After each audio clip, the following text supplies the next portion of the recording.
Hello again everyone, you join me again today for what should hopefully be a fairly quick job, but one that is fraught with anxiety and trepidation, and that is to drill the holes for my tuning pegs. As you can probably see, or if you've been following the video series so far, you will know that I've actually got the plan for my headstock taped to the back of it, which I guess is a little unusual. It would normally be on the front, but otherwise everything we're going to discuss here is pretty much the same. Now, if you were to type into YouTube how to drill tuning peg holes or something to that effect, the first video you find will probably recommend a method of effectively drilling through the back of the headstock until the very tip of your centre pointed drill bit is just about poking through, or is just poking through the front of the headstock, and then actually stopping, turning it around and drilling through the other way. Now that's a perfectly fine method. I know a lot of people do that and it works for them. For me personally, I just thought back to my woodworking lessons I had at school. One of the only things that I remember actually being told is that if you're drilling through a piece of wood, to stop tear out, make sure you're drilling into a scrap piece of wood below the actual piece of wood that you intend to use. And for that reason, I left the headstock template, or the bit of wood I was really using as a spacer when thicknessing my headstock, watch the previous videos, I've left that glued to the front of the headstock. So you can probably guess my plan there. In theory, if I drill through from the back of my headstock, then ultimately I shouldn't get any tear out on the front because it's got that other piece of wood firmly against the front of it. That's the plan anyway. So the only question that remains is which drill bit to use really. We already know that we're going to be using the drill press because it makes sense. We want something nice and stable that can drill straight down. You can do it by hand, it's just a little bit easier to do it with the drill press without making any mistakes really, touch wood. So these are actually the tuners that I intend to use. They're pretty much the cheapest locking tuners that you can buy within Europe, that I found anyway, and they are actually Harley Benton branded tuners, because I am just a poor struggling luthier. You will notice that the method that they actually go together, this nut which sits on the face of the headstock actually goes inside the shaft of the main tuner, so this piece here is actually the widest point of the tuner that will be going through the hole. Now the literature actually says that the bore size, or the size of the drill bit you want to use, is actually 10mm, but if I get the calipers on there,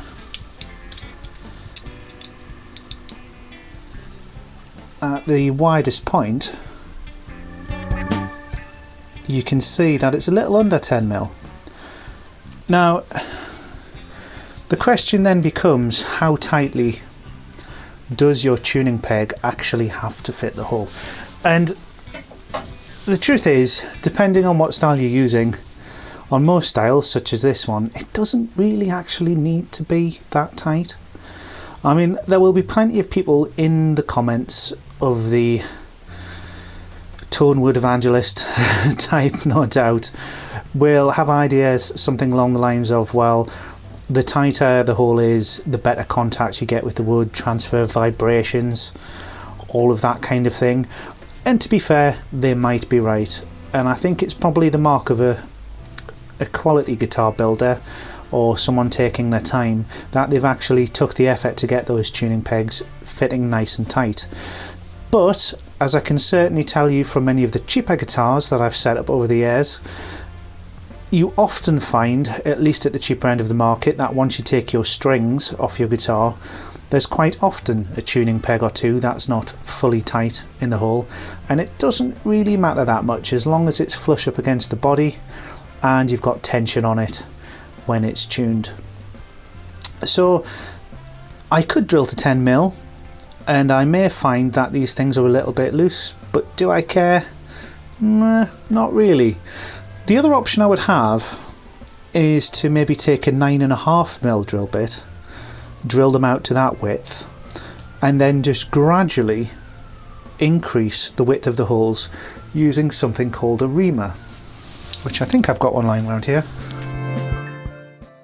There we go, that's ARIMA, still in packet.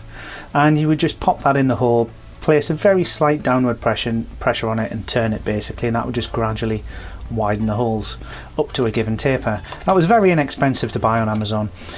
And to be honest with you, I would prefer to go down that route, but again, I'm just a little bit apprehensive about how easy it is to tear out the grain on this wood. So I think I'd rather just try and get that 10mm bore straight through without any complications, rather than trying to mess about too much and then just create more work for myself. So let's get to it. Well, I think we're about as lined up as I can be on the first hole.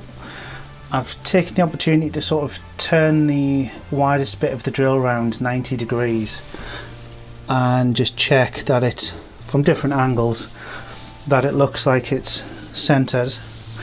I brought the drill press down while it's not turned on and rotated it around a couple of times just to try and make a center point. It's as good as I'm going to get it, I think. Let's give it a bash.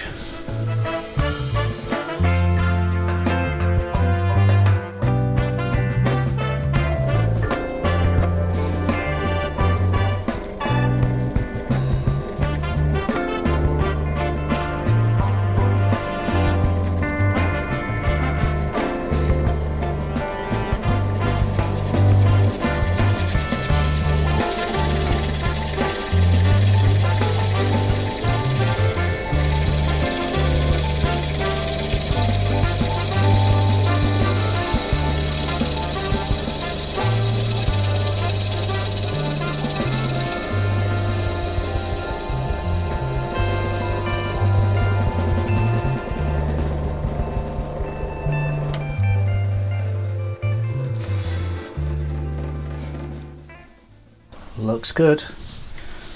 One down there, 5 to go.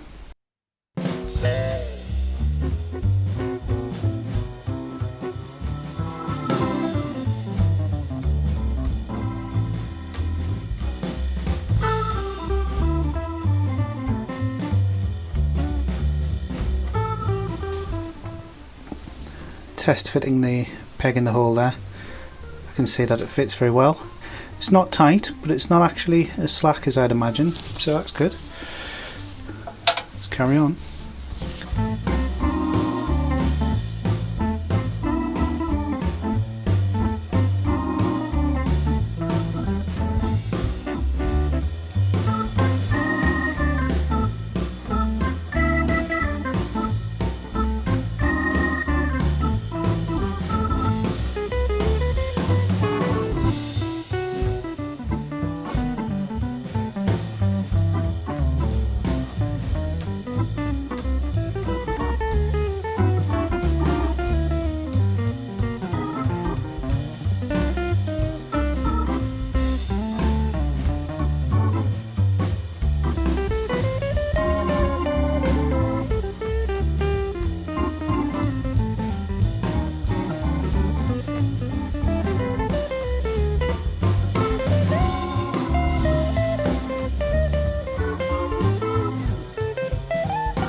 One final thing to check before getting too carried away and ripping all the paper off and everything like that is just to make sure, because we've got a kind of a volute ramp up going on here, just need to make sure that the tuning pegs will lay flat on the back of the headstock.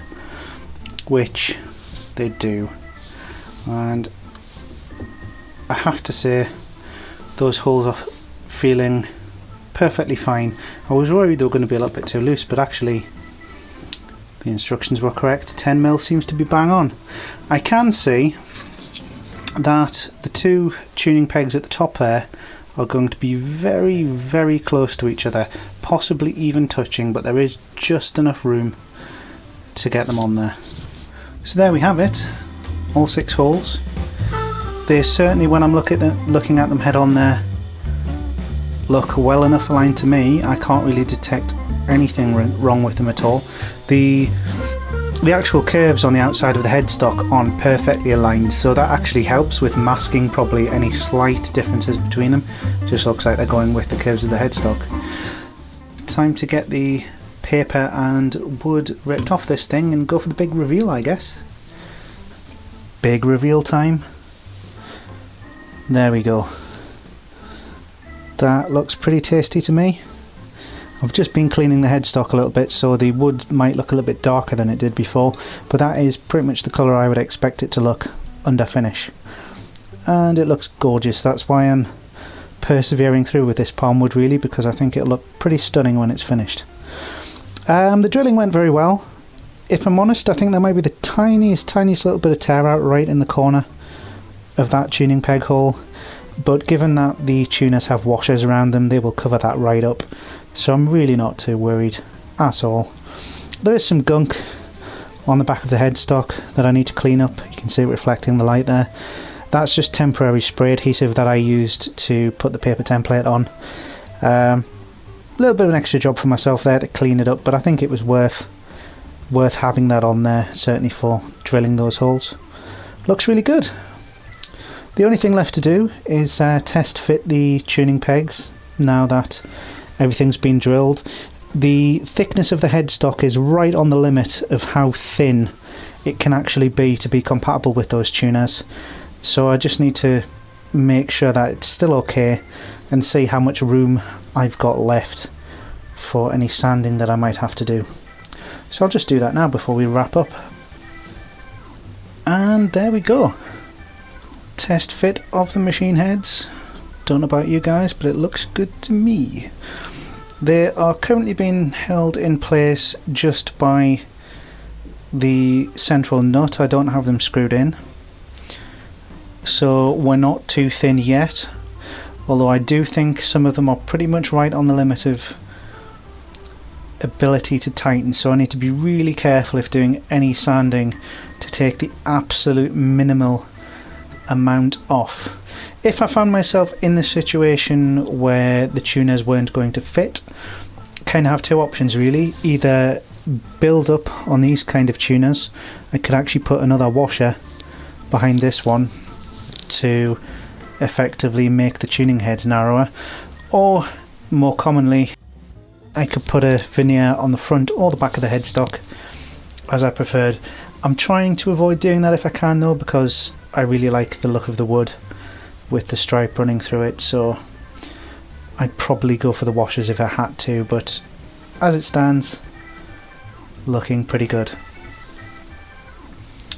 So I hope you enjoyed this video. It was just a quick one today, but I wanted to try and keep it one job at a time really. I've had a habit in the past of putting out videos that are kind of like half a job in one video and half a job in the other, and I think it's going to be much better going forward if I try and keep one job per video.